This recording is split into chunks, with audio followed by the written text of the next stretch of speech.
seen so much stuff. So I guess off the top of my head, there's an Italian company called Mezzabarba, right? Yes. Mezzabarba. Yeah. They had a new combo, which I've never seen from them before. They normally have heads. And it was like a 20-watt combo, I want to say. Yeah, it was a 20-watt combo, yeah. Skill 20, I think it was called, and it actually sounded really, really good. Yeah. It's a great little combo. Yeah, and they've been around since 2013. I've been reading more and more about them and seeing more about them. So it was cool to actually see their line of amps. Yeah. And they have a new head, too, like a little tiny wattage head, but it was screaming loud. Yes, it was. It was like almost like a very Nashville kind of bassman tone, like very clean, high headroom, and it sounded really good as well. Yeah. Sweet. Yeah. Short and sweet. Tad, do you want to go? Yeah, well, you know, I've been really, as it turns out, I've been really into exploring acoustic stuff lately at home and doing acoustic gigs. And wandering over to LR Bags today, they have this brand new set of acoustic stomp pedals, which are really cool. So for acoustic guitar players who've had pedal envy, I think they finally have an answer. And they've got a line of 4. They're calling the Align pedals. They've got a DI. They've got an equalizer that's cool. The reverb is really sweet, right, Perry? I mean, you hear that? That reverb was glorious. It's really beautiful. Like a hall, or like are there a bunch of different types, or? They said that they geared that reverb specifically for acoustic instruments. And I think you can really tell the difference. I mean, it sounded like being in a cave, but in heaven. I mean, it was like beautiful. It's really beautiful. It's pristine. And the top end just has a wonderful shimmer on it. Yeah. And they also have this cool pedal called the Session. And what that allows you to do is sort of do some of the things live that people tend to do when they're mixing acoustic guitars in the studio. If you want to add a little low-end harmonic filth, you know, to kind of buoy the tone up, you can do that. If you want to tweak the tone, you know, you can do that. It's just a really interesting pedal that allows you to have more depth and harmonic richness. Yeah, sure, man. If you don't mind. It sounded to me like they kind of developed that pedal like almost like it's running through different pre's. You know what I mean? Like it's like like a post. Yeah, and it's got compression. Yeah. You know, they have kind of a cool organic skin on these anyway. You know, for an acoustic player, having something that looks like a piece of wood on your pedal board is pretty hit. Yeah, I think the style, the wood style, and it's cool because like you see that and you immediately think, oh, that must be for an acoustic instrument. Yes, you know exactly. What I mean? Yeah, and they actually had one pedal board rigged up with 3 of the EQs, and each EQ is set for a different acoustic instrument, like a banjo, a mandolin, and a guitar. So you just activate, you know, whichever one you want to while you plug the appropriate instrument in. What were the prices on those? The prices on those were between, I think, $149 and $199. Does that sound right? I don't think there was anything over $200, but yeah, no, that it's all under right. $200. Yeah. Oh, okay, cool. And their DI was actually like $150. It was yeah, like pretty cheap, but yeah, they're really cool. I think it may have actually been $149 and $169 all the way across for the other pedals. But it's worth investigating. If people want to check them out, go to the website. You want to go, Jason? Yeah. I spent most of the morning in Pedal Land. We had a bunch of different themed JHS booth. Did you guys see that? I did see that. That was really cool. They had this whole Lego vibe going on to all their things. Like and the whole booth is made of these Lego bricks that are like this big. Yeah. They're like bread box style Lego bricks. And so their new thing this year that they're bringing out is the Bonsai, which is, he said, you know, the tree, not like jumping off a cliff. And basically what it is they took 9 different tube screamers or tube screamer variations and put them in one pedal. And these aren't, they made a point to say these aren't, I would say they're not replication, not models, but the actual circuits.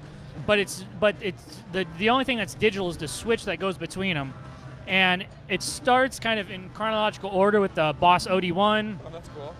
Goes to the 808, the TS9, MSL, TS10, XR, which is a Swedish, like nobody's really heard of it. The company's called XR. I can't space on the name of the pedal, but there's one of them, a TS7, and then the famous Keeley mod, and then JHS's own mod. So it's like, you know, if you're a Tube Screamer fan, that's all of them. Man, that's all. And it sounded like a bunch of Tube Screamers, and it's I mean, but Did you do all 9 of them like in series? No, we didn't. But when you hear them, you know, everybody, like, all of these are in some way related to Tube Screaming, but they all sound pretty different. Some of them have more gain, like, you know, John Mayer's bringing back that old black TS10 looking one, kind of the 80s style, and so the prices on those went up.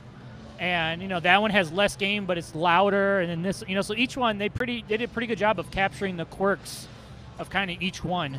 So if you can't decide on one, you just get the Bonsai. How much does it go for? A couple $100 or something? Yeah, I'm guessing less than 200, maybe around 200.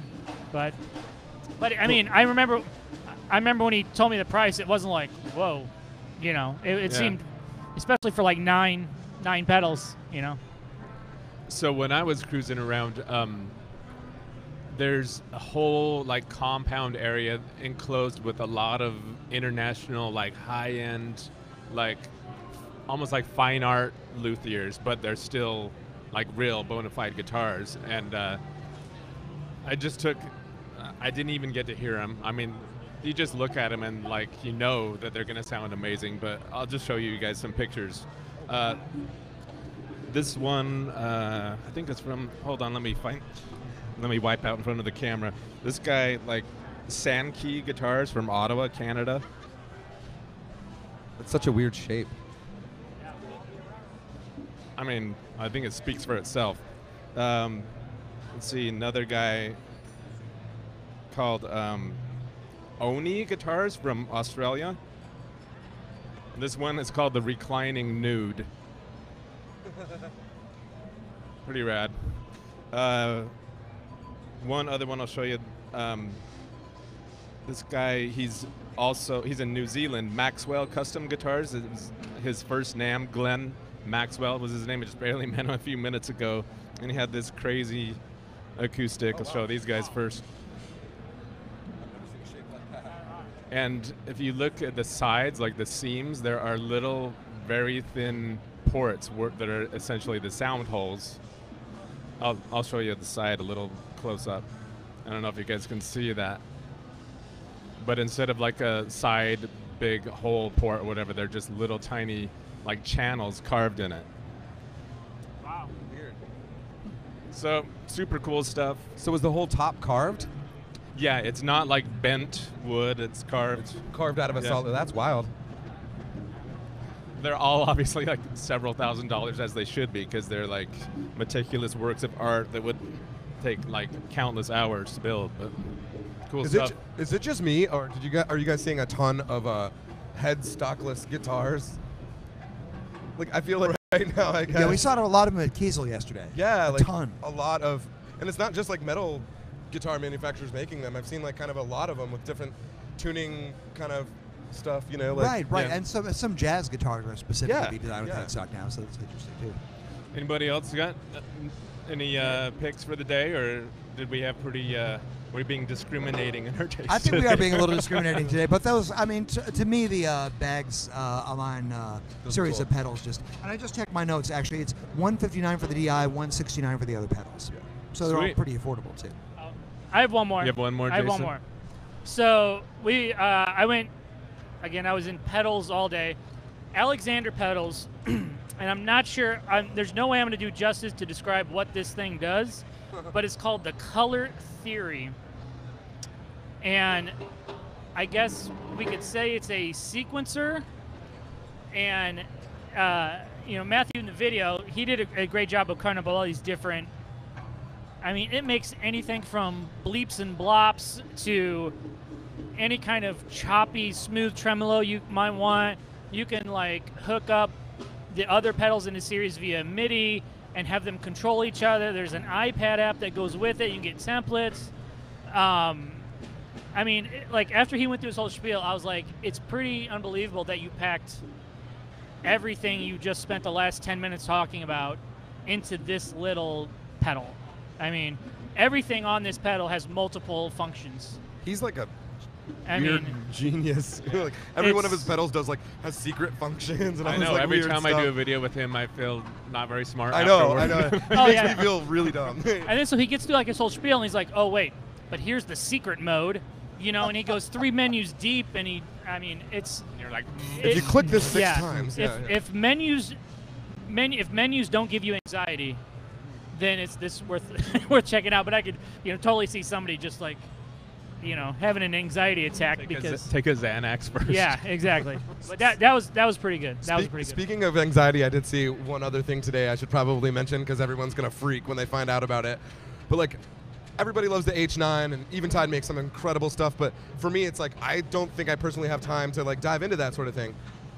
But today I go to their booth, and me and Ted show up to shoot, and they have now a rack mount thing called the H9000, which is like having 16 H9s in one unit. Yes. So like, I know that I will never play with something like that, but I can't wait to hear some of the music that people Yeah, there are people who are going to be with using it. that as a giant paintbrush. There's going to be some radical stuff coming out. That is just a wild unit. Like, yeah. And they also now have a Android phone function for the H9 too, Which is cool. Just yeah, downloadable. so Android people, if you've stayed away from Eventide pedals because you couldn't control them with your phone, you sure can now. Yeah. Which is pretty cool. Yeah. Cool. Are we done? And should we just plug our other live streams tomorrow and the rest of the show? So tomorrow morning we're going to be continuing our Gear Gurus live stream series. What is it tomorrow morning? God, I can't even remember. Oh yeah, Mike Matthews from Electro Harmonics and Jamie Stillman from Earthquaker Devices will be joining us. I want to make sure that I want to be here for that one. 11 a.m. Pacific. Of course, if you can't make it live, then you'll just see it later. It's on YouTube and on PremierGuitar.com on Sunday at 11 a.m. Pacific. Of course, we've got Paul Reed Smith and Nick Huber, and then at the end of each day, tomorrow and the next day, we'll also do these editors picks live streams to tell you about the cool stuff we've seen. So thanks for joining us, and we'll see you tomorrow. Thanks, guys. Thanks, guys. Later.